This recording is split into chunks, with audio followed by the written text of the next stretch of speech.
AS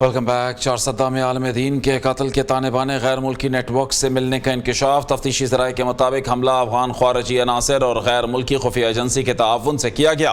حملہ آوروں نے front پر قلعدم تنظیم جبکہ بیک پر بیرونی ایجنسیاں ہیں۔ مولانا ادریس کو ممکنہ طور پر حالیہ بیانات کے تنازع میں ٹارگٹ کیا گیا۔ حملہ آوروں نے پہلے بھی عالم دین کو نشانہ بنانے کی کوشش کی تھی۔ واقعے کی مختلف پہلوؤں سے تفتیش جاری ہے۔ قتل کی FIR تھانہ CTD مردان میں درج۔ قتل اور دہشت گردی کے دفعات شامل۔ نامعلوم موٹر سائیکل سواروں کی فائرنگ سے شیخ محمد ادریس شہید جبکہ سیکیورٹی پر مامور 2 پولیس اہلکار زخمی ہو گئے۔ FIR فائرنگ واقعے میں زخمی پولیس کانسٹیبل شیر عالم کی مدیت میں درج کی گئی۔ وزیر اعظم شہباز شریف کا مولانا محمد ادریس کی شہادت پر گہرے دکھ کا اظہار۔ جمعیت علماء اسلام، جماعت اسلامی سمیت دیگر جماعتوں اور مذہبی رہنماؤں کی مولانا ادریس کی شہادت کی مذمت، قاتلوں کو فوری گرفتار کر کے نشان عبرت بنانے کا مطالبہ کر دیا۔